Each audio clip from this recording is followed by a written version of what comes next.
बच्चों, क्लास 10 का जो संक्षिप्त पाठ्यक्रम है यानी कि रिड्यूस्ड सिलेबस है, जो काफ़ी दिनों से अवेटेड था, वो अब आ गया है।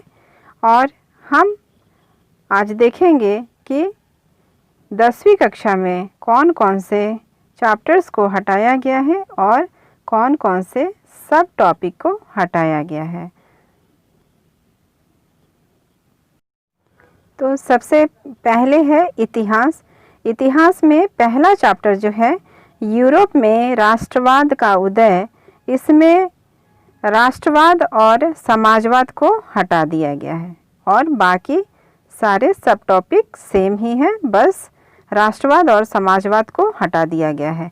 तो बच्चों, जो सब टॉपिक हटाया गया है बस उसे आपको नहीं पढ़ना है और बाकी सबको पढ़ना है। इसलिए मैं जिन्हें नहीं पढ़ना है बस उन्हीं के बारे में बताते जाऊंगी, ठीक है, ताकि वीडियो ज़्यादा बड़ा ना हो। अब देखिए चैप्टर 2 में भारत में राष्ट्रवाद। भारत में राष्ट्रवाद में आपको संपूर्ण पाठ को पढ़ना है, ठीक है। भूमंडलीकृत विश्व का बनना, इसमें भी आपको संपूर्ण पाठ को पढ़ना है। और चौथा जो है औद्योगिकरण का युग, इसमें आपको फैक्ट्रियों का आना ये नहीं पढ़ना है और वस्तुओं के लिए बाज़ार ये भी नहीं पढ़ना है, ठीक है। तो दो चीज़ें आपको 4th चैप्टर से नहीं पढ़ना है, फैक्ट्रियों का आना और वस्तुओं के लिए बाज़ार ये नहीं पढ़ना है, बाकी सारे को पढ़ना है। और मुद्रण संस्कृति और आधुनिक दुनिया, इसमें संपूर्ण पाठ को हटा दिया गया है, ठीक है। तो ये चैप्टर 5 जो है ये पूरा डिलीटेड है, इसे आपको नहीं पढ़ना है। अब चले आते हैं नागरिक शास्त्र पर। तो नागरिक शास्त्र में सत्ता की साझेदारी जो है उसमें आपको सब कुछ पढ़ना है, उसमें कुछ भी डिलीटेड नहीं है। चैप्टर 2 जो है वो है संघवाद। संघवाद में भी आपको सब कुछ पढ़ना है, उसमें कुछ भी डिलीटेड नहीं है। चैप्टर 3 लोकतंत्र और विविधता, इसमें संपूर्ण अध्याय को विलोपित कर दिया गया है, डिलीट कर दिया गया है। और चैप्टर 4 को भी डिलीट कर दिया गया है। तो चैप्टर 3 और चैप्टर 4 आपको नहीं पढ़ना है, बाकी चैप्टर 1 और चैप्टर 2 आपको सिविक्स से यानी कि नागरिक शास्त्र से पढ़ना है। अब हम आ जाते हैं चैप्टर 5 पे, जन संघर्ष और आंदोलन। इसमें ये भी पूरा हटा दिया गया है, चैप्टर 5 को भी पूरा हटा दिया गया है। और चैप्टर 6 राजनीतिक दल, इसमें आपको सब कुछ पढ़ना है, इसमें कुछ भी डिलीटेड नहीं है, ठीक है। चैप्टर 7 है लोकतंत्र के परिणाम, इसमें भी आपको सब कुछ पढ़ना है, कुछ भी डिलीटेड नहीं है। चैप्टर 8 है लोकतंत्र की चुनौतियाँ। तो लोकतंत्र की चुनौतियाँ में अलग अलग संदर्भ, अलग अलग चुनौतियाँ, अलग अलग तरह की चुनौतियाँ, ये हटा दिया गया है और बाकी सब पढ़ना है। अब आ जाता है भूगोल। भूगोल में संसाधन एवं विकास। संसाधन एवं विकास में आपको बहुत सारी चीज़ों को हटाया गया है। इसमें संसाधनों के प्रकार को हटा दिया गया है। स्वामित्व के आधार पर व्यक्तिगत संसाधन ये हटा दिया गया है। स्वामित्व के आधार पर सामुदायिक स्वामित्व वाले संसाधन ये हटाया गया है। स्वामित्व के आधार पर अंतर्राष्ट्रीय संसाधन ये हटाया गया है। विकास के आधार पर संसाधनों का विकास, संसाधन नियोजन, भू संसाधन, भू उपभोग, भूमि विमनीकरण और संरक्षण उपाय ये हटा दिया गया है। मृदा संसाधन ये हटा दिया गया है। मृदा का वर्गीकरण, काली मिट्टी, लेटराइट मृदा, मरुस्थलीय मृदा, वन मृदा ये हटा दिया गया है। और मृदा अपर्दन और संरक्षण ये भी हटा दिया गया है, ठीक है।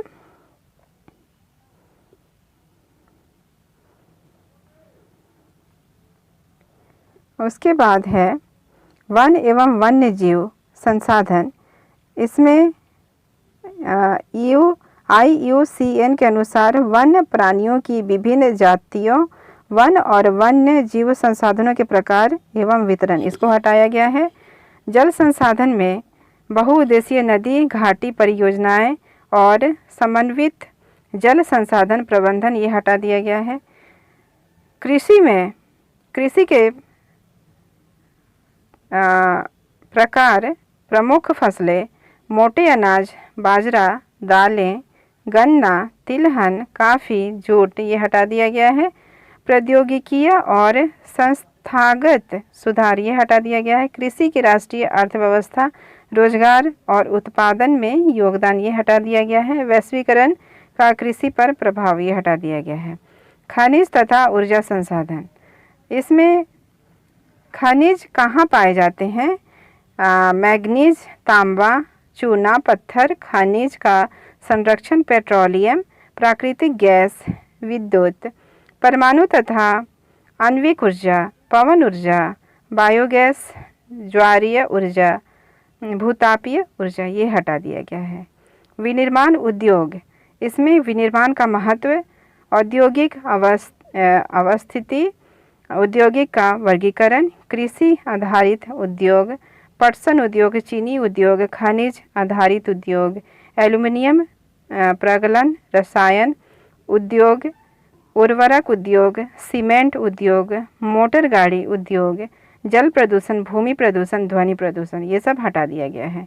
राष्ट्रीय अर्थव्यवस्था की जीवन रेखाएं, तो इसमें परिवहन, रेल परिवहन, पाइपलाइन, जल परिवहन, वायु परिवहन, संचार सेवाएं ये हटा दिया गया है।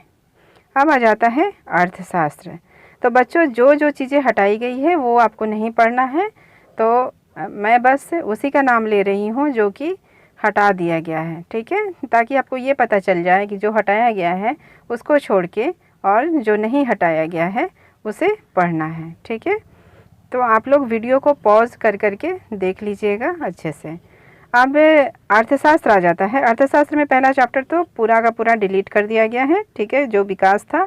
सेकंड चैप्टर जो है भारतीय अर्थव्यवस्था के क्षेत्रक, इसमें आर्थिक कार्यों के, इसमें आपका जो नहीं पढ़ना है आपको वो है स्वामित्व आधारित क्षेत्रक, सार्वजनिक और निजी क्षेत्रक, ठीक है, इसको हटाया गया है। मुद्रा और साख से साख की दो विभिन्न स्थितियों, निर्धनों के स्वयं सहायता समूह, इसको हटाया गया है। वैश्वीकरण और भारतीय अर्थव्यवस्था में न्याय संगत वैश्वीकरण के लिए संघर्ष, इसे हटाया गया है, ठीक है। और फिफ्थ चैप्टर जो है, फिफ्थ चैप्टर उपभोक्ता अधिकार, इसे पूरा का पूरा हटाया गया है, ठीक है। तो इसमें अर्थशास्त्र में बस आपको 3 ही चैप्टर पढ़ना है, 2, 3 और 4। इसमें भी कुछ सब टॉपिक्स जो हैं उसे हटा दिया गया है। आप लोग वीडियो को पॉज कर करके देख लीजिएगा। और चैप्टर 1 और चैप्टर 5 पूरा का पूरा डिलीटेड है। So thank you.